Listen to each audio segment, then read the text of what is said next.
Hello, everybody. Hodl. Let's talk Hodl.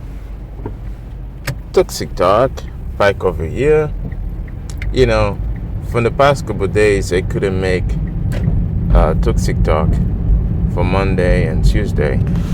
So, I had a tooth problem, and I'm back. Let's talk Hodl.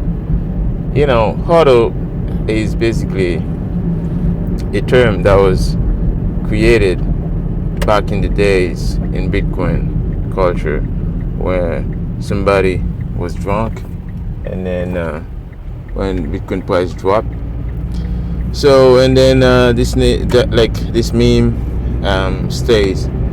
Now, let's basically what it means is just safe, right? That's another way to say safe. Let's hold, let's keep it for life, forever.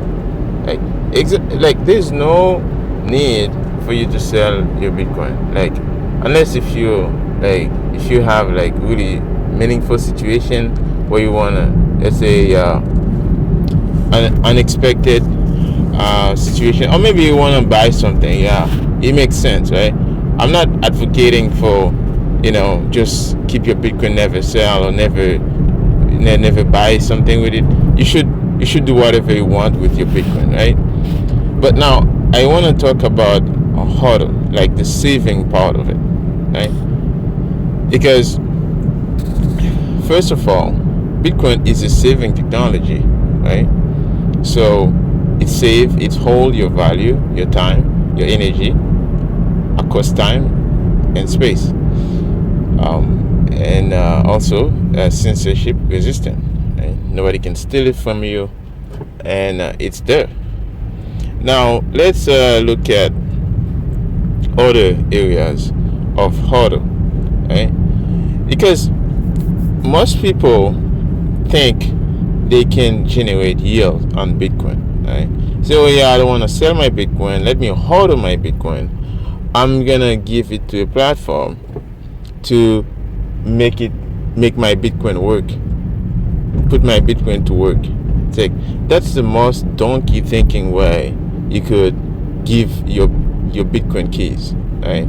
It's like you want to put your Bitcoin to work. Your Bitcoin is always working, right? So your Bitcoin sitting there on your private keys, it's always working. It's do you know how many people fighting to get your Bitcoin? So now you give it away to a guy, right? So he's gonna make a decision of it. He has permission to move it to the government. Your own government can just knock on the door of this company and say, "Hey, give me that Bitcoin guy, because give me that guy Bitcoin because he did something bad, and I don't like what he did." Okay, what do you think they're gonna do? They're gonna say, "Oh no, we that's not in our ethos. We can't do that." No, they're just gonna first thing, they're just gonna give it to the government. Okay, they gonna freeze it. So that's why I'm against those, all those push. Especially you see those Bitcoiners getting advertised. They get paid for advertisers to push companies like Ledin.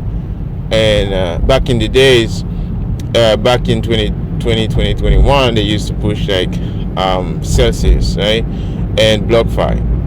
It's that's what always catches me on. It's why are you pushing those things? But for some reason, as you know, those guys, they need to pay their bills, right? They find advertisers. They say, "Okay, hey, I will accept them."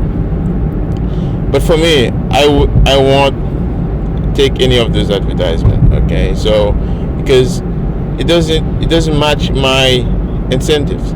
It doesn't go with my values. So yeah, I mean, hodl your Bitcoin on your own private keys. First thing, the first rule of thumb is to know if you really own your Bitcoin, right?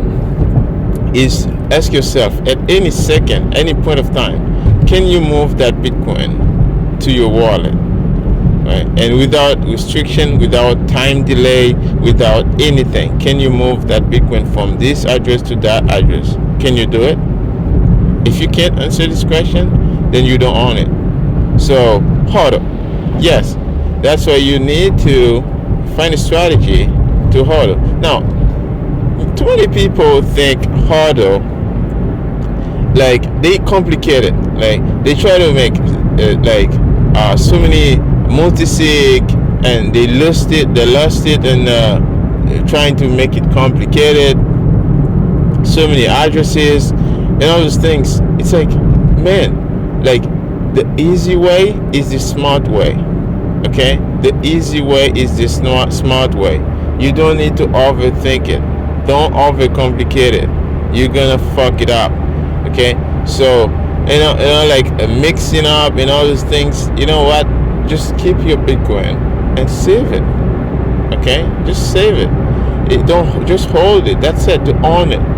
So when you try to be smart, try to make all those complicated things, you're gonna fuck it up, right?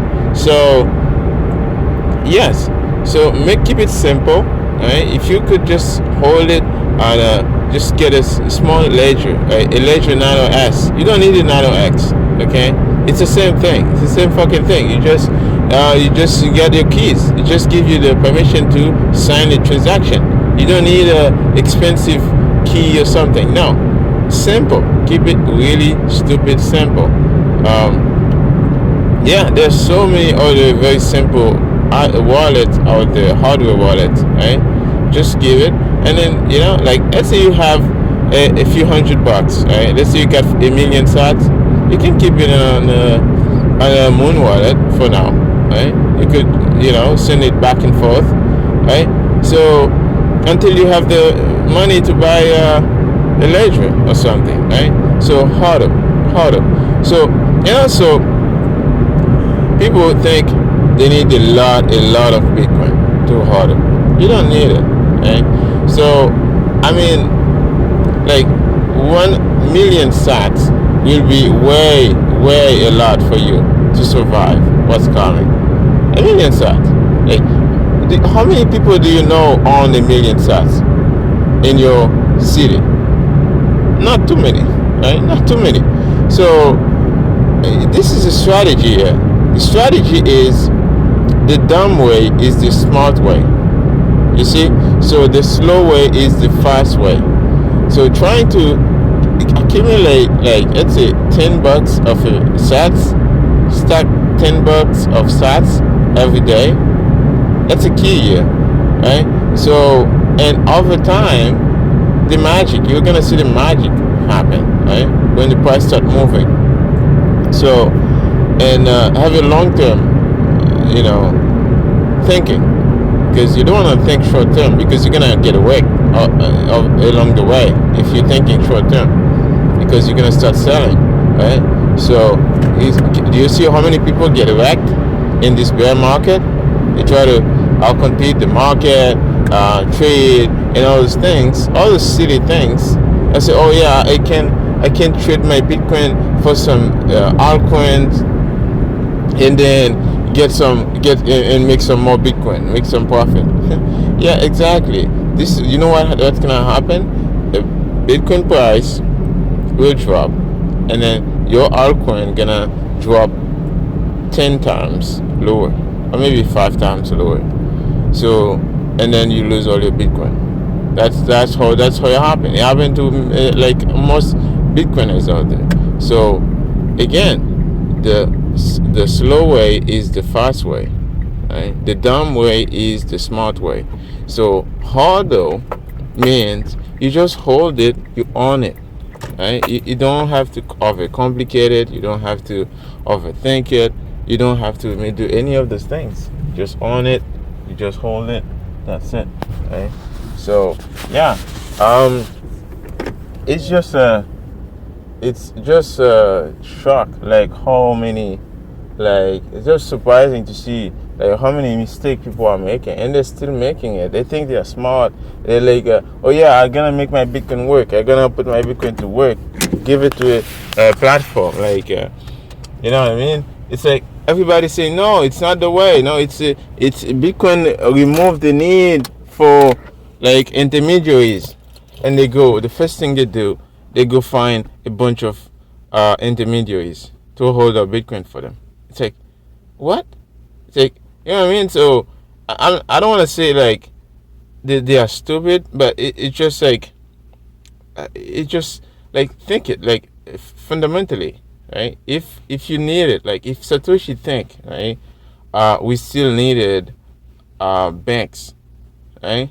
Do you think he would take like sacrifice like all this just and create Bitcoin? No, right? It would just create another bank, right? So, anyways, that's the point here. It's like you want to keep it forever, right? And you want to pass it to your uh, great grandkids, right? That's the point here. So it's not about like when I see those crypto scams out there, like all of them, like anything that try to be Bitcoin or try to um, compete with Bitcoin is a scam, in my opinion. Like there's no point you should create your own money to for this NFT to make an NFT. Okay, it's like I can make any picture on my phone like right now, and I call it an NFT, and I create it in a JPEG file. Okay, so it doesn't take much to do that. Like if you wanna do that as a software company, well, you don't need to create your own money for that. Okay, so the point is that all of these things they're gonna go to zero, right? But the thing is, hodl, right? That's why you want to hodl your Bitcoin. You don't want to give it away to a scammer, pretend to be Jesus or somebody or something, right? So, and also when you go across the social media, right, you don't want to try to be smart and send your Bitcoin to a scammer, okay? Never send your Bitcoin to somebody you don't know. Never do that ever, okay? So, like in this podcast, yes, I do value for value, right? I put my URL Lightning there. If you want to send me a few sats, like 2 sats, 5 sats, maybe you can just stream me some sats because you find value in this, right?